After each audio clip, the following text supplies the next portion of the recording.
नमस्कार मंडळी, मी मेघा तुम्हा सर्वांचे एका नवीन ब्लॉगमध्ये खूप मनापासून स्वागत करते। तर पहिल्या गुरुवारच्या व्हिडिओला तुम्ही सगळ्यांनी खूप छान प्रतिसाद दिला, त्याबद्दल मनापासून धन्यवाद। आणि आज तर अमृत योग आहे, अन्नपूर्णा जयंती आहे, दत्त जयंती आहे आणि आपला सगळ्यांचा आवडता मार्गशीर्षचा दुसरा गुरुवार आहे। तर तुम्हा सगळ्यांना दत्त जयंतीच्या, अन्नपूर्णा जयंतीच्या तसंच मार्गशीर्षच्या दुसऱ्या गुरुवारच्या खूप शुभेच्छा। आणि आज बरीच धावपळ आहे, बऱ्याच नवीन नवीन गोष्टी आहेत। तर व्हिडिओ शेवटपर्यंत पहा, म्हणजे तुम्हाला सगळं पाहता येईल। कारण थोड्या थोड्या आज वेगळ्या गोष्टी करणार आहे। प्रत्येक वेळेला बाजारातनं महागड्या वस्तू आणायच्या, त्या पूजेमध्ये ठेवायच्या, तर पूजा आकर्षकच दिसणार नाही का। थोडीशी क्रिएटिव्हिटी स्वतः दाखवायची। जे काही आपल्याला येतंय, असं नाही आहे की फार काही आपण कलाकार आहोत, पण जे काही आपल्या हातामध्ये कला आहे, जे काही आपल्याला जमतंय, त्याच्यातनंच आपण काहीतरी सुंदर साकारण्याचा प्रयत्न करायचा असतो। माझं तरी हेच मत आहे। कारण बाहेरच्या वस्तूने तर सगळंच छान दिसेल, पण आपण स्वतःच्या हाताने केलेल्या वस्तूने भले मोडकं तडकं का दिसेना, पण ते छान दिसेल असं मला तरी समाधान वाटतं। त्यामुळे तुमचं मला माहीत नाही, पण हा व्हिडिओ पहा, म्हणजे तुम्हाला हे पाहता येईल आणि कदाचित पुढच्या गुरुवारी असं करण्याचं तुमची पण इच्छा होईल। तर चला, जास्त काही न गडबड करता व्हिडिओला सुरुवात करूया। चहा पाणी झाल्यानंतर दिवसाची सुरुवात केली वेणी बनवण्यापासून। कारण आज विचार केला होता महालक्ष्मी आईला पानांची वेणी बांधावी। थोडं समजून घ्या, मला सर्दी झाली आहे, त्याच्यामुळे माझा आवाज असा येत असेल। तर पानांची वेणी बांधायला तर सोपीच आहे, एवढं काही कठीण नाही आहे। फक्त काय आहे ना, पानं एकदम जवळच्या जवळ बांधायची। आणि मी ही वेणी का करते माहिती आहे का, कारण माझा ना मुखवटा खूप मोठा आहे। बाहेरनं वेणी आणली ना, बाहेर पण पानाच्या वेण्या मिळतात आणि खूप छान मिळतात, पण बाहेरनं आणली ना की त्याची साईज नाही पुरत। त्यामुळे म्हटलं बघूया, आपण आपल्या हातानेच विणूया। खाली तार टाकली आहे आणि पानांना थोडं स्टॅबिलिटी येण्यासाठी मी सुतळ घेतली आहे यावेळेला, धागा नाही घेतलाय। कारण सुतळ कशी थोडी कडक असते, त्यामुळे असं वाटलं होतं वेणी व्यवस्थित राहील, पण काय गोंधळ झाला ना हा पुढे कळेलच तुम्हाला। पण मी तर वेणी खूपच छान बांधली होती असं मला वाटतंय। फक्त काय माहिती बाजारची लोक काय ट्रिक वापरतात, एकदा बघितलं पाहिजे त्यांच्याकडे जाऊन। पण ही अशी साधी सिंपल अशी वेणी मी बांधली आणि बघा किती छान दिसते। विड्याची पानं पण अशी एकदम हिरवीगार आणि सुंदर असं शेवंतीची फुलं। ह्याच्यामध्ये टाकायला चमकी पण आहे, पण ती मला आवडत नाही म्हणून टाकली नाही। आणि आजच्या डेकोरेशनची म्हणा किंवा बॅकड्रॉपची एक वेगळी थीम मी केलेली आहे। तर ही जी केळीची पानं दिसत आहेत ना, ही मी मिशोवरनं मागवली होती। काहीतरी 334 रुपयाला ही 6 पानं आली होती। तर आज विचार केला प्रत्येक वेळेला वेगळं काहीतरी आपण केलं पाहिजे, देवीला पण असं नसतं व्हायला, असं छान वाटलं पाहिजे। म्हणून ह्या 3 केळीच्या पानावरती मी 3 देवीचे आवडते मंत्र लिहिले। पहिला लिहिला समुद्रवसने देवी, दुसरा लिहिला महालक्ष्मी गायत्री मंत्र आणि तिसरा लिहिला सर्व मंगल मांगल्ये शिवे सर्वार्थ साधिके। आणि हा माझ्याकडे ॲक्रेलिक मार्कर पेन आहे, हा सुद्धा मी ॲमेझॉनवरनंच घेतलेला आणि इतका सुंदर आहे ना हा पेन। हा तुम्ही कशावरही यूज करू शकता, MDFवर यूज करू शकता, मातीच्या पॉटवरती यूज करू शकता आणि अजिबात त्याची इंक स्प्रेड होत नाही। तर अशी 3 पानं मी रेडी केली आहेत। किती छान वाटत आहेत, मस्त वाटत आहेत एकदम। कारण काहीतरी प्रत्येक वेळेला तेच तेच तेच तेच प्रभावळी बनवा, फुलांच्या माळा लावा, त्यापेक्षा काहीतरी थोडं वेगळं असलं पाहिजे असं मला वाटलं आणि म्हटलं चल बघूया हे कसं दिसतंय। आणि असा मी बॅकड्रॉप रेडी केला होता। कारण हे, आणि खरं सांगते ना की देवाच्या कृपेने हे देवघर मला वेगळं आहे, त्यामुळे मी काहीही इथे करू शकते। मस्त वाटतं एकदम, देवांची पूजा करायला पण छान वाटतं, डेकोरेशन करायला पण छान वाटतं।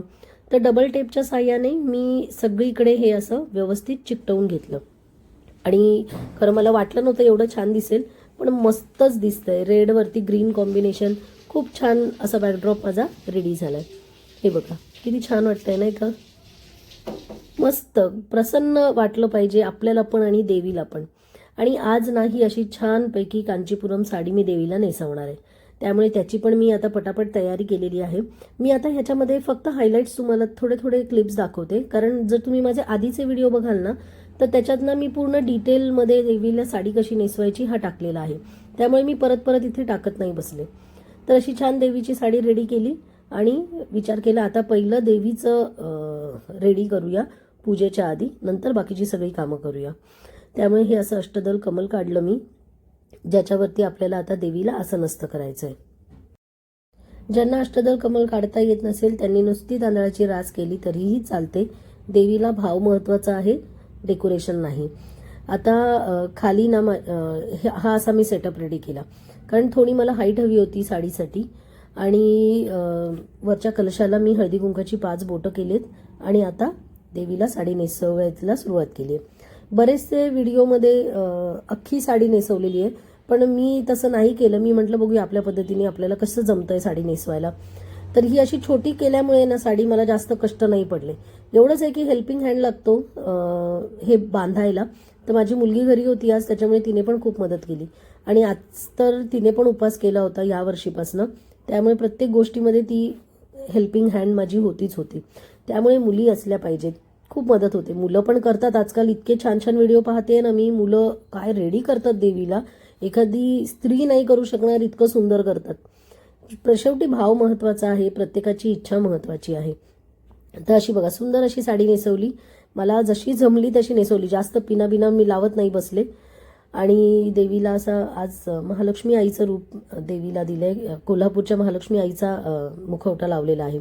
आणि इथे पण सांगते, ही जी नथ आहे ही नथ तारेची होती, पण तरीही ती आतमध्ये जात नव्हती, त्यामुळे डबल टेपने मी चिकटवली आहे. आणि इथे बघा काय गंमत झाली, एवढी सुंदर वेणी बांधलेली पण ती वेणी स्थिरच होत नव्हती.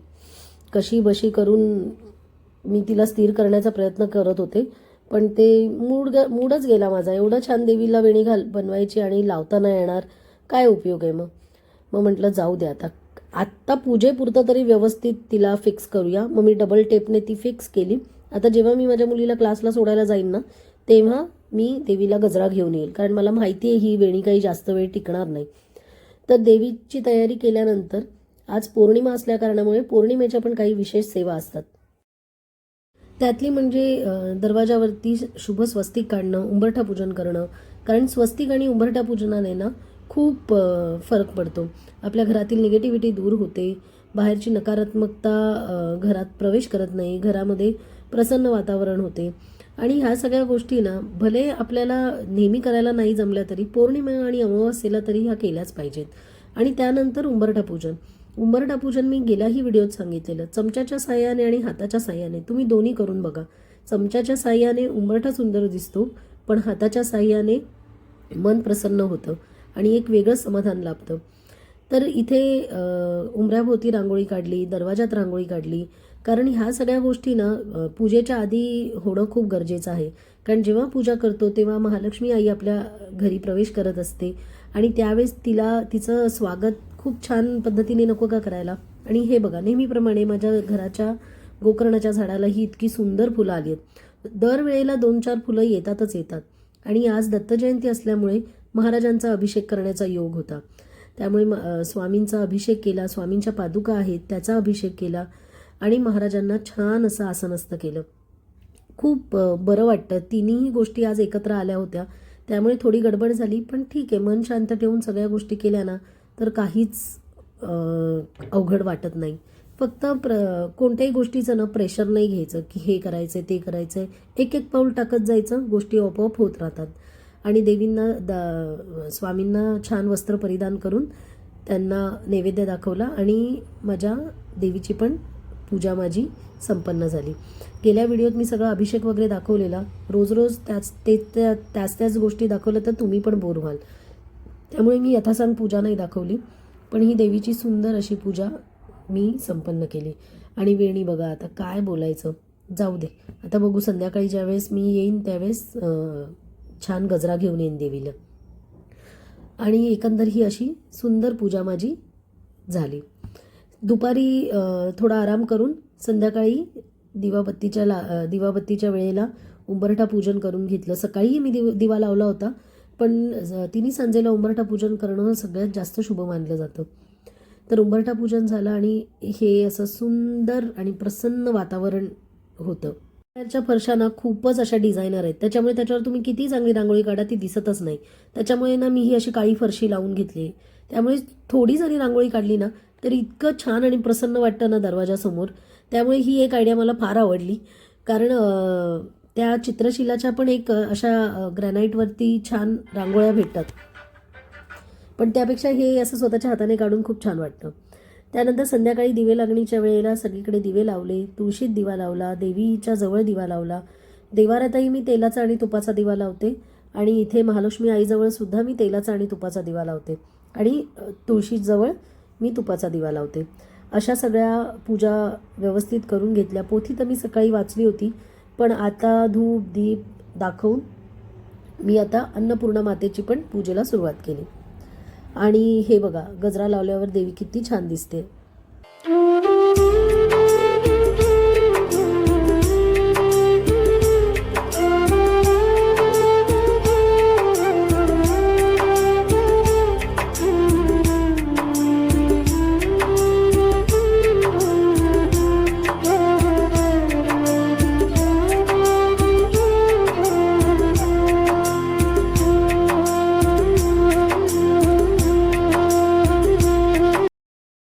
आता वेळ झाली देवी अन्नपूर्णा मातेच्या पूजेची. तर मी किचनच्या सर्व्हिस प्लॅटफॉर्मवरती असा सुंदर सेटअप केला होता देवीच्या पूजेसाठी. आणि आज अन्नपूर्णा जयंतीच्या निमित्ताने ही विशेष पूजा आहे. देवीचा अभिषेक करायचा आणि मुठीने तांदूळ देवीला वाहायचे आणि देवीच्या पळीमध्ये पण तांदूळ भरायचे. तर असं सुंदर देवीचं पूजन झाल्यानंतर गॅसची पण पूजा करायची होती. आणि हे बघा, इथे सुद्धा मी हा अन्नपूर्णेचा श्लोक केळीच्या पानावर लिहिलाय.